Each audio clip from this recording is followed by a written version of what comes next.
For more than a year, government troops have battled Islamist rebels in northern Mali. While some liberated areas begin to recover, the war's effects still linger. 75-year-old Muslim villager Adam Diallo describes how rebel gunfire frightened him. He says he's never experienced such terror.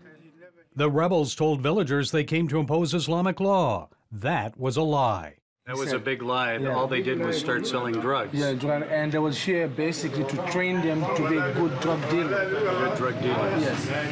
Yeah, train them to be good drug dealers. Do you like Sharia law? You want Sharia? Would you want them to cut off hands if someone takes something? Cut off their hands? No, that's not Quranic law. The people here in the northern town of Diabali did not welcome the Islamists at all. They wanted them out of here. So when the French arrived in late January and liberated them, they were thankful. Still, they have traumatic stories to tell. This traumatized man says the Islamist rebels kidnapped him, bound his hands and feet, and carried him away on sticks, like they were going to barbecue some meat. Fortunately, Malian army soldiers rescued him. Rebels shot and killed Laseni Kandako's younger brother. He says intense fighting prevented him from carrying his brother's body to the cemetery. Laseni showed us the storage room where he buried him.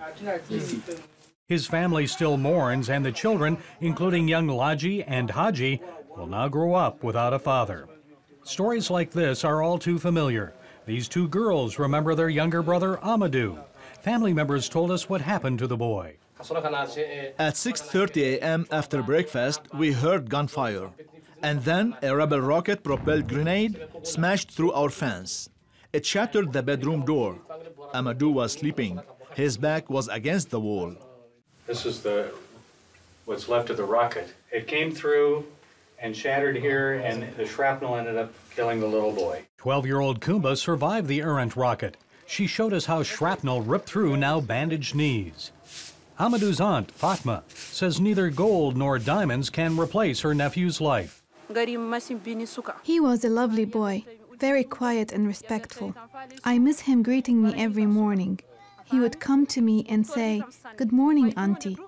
In my mind, I still see him out playing soccer with his friends after school. I will never forget him.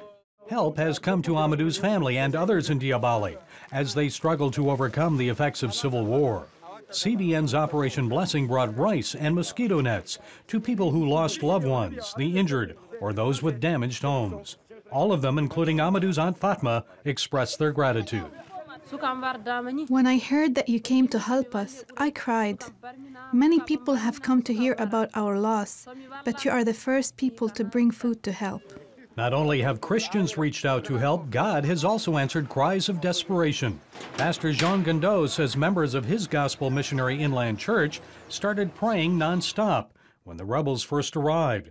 They knew the Islamists had targeted Christians and churches in other northern cities. We started praying, and God answered our prayers.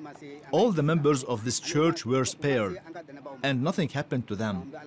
God cares for His children, and no matter what happens, we will trust in Him.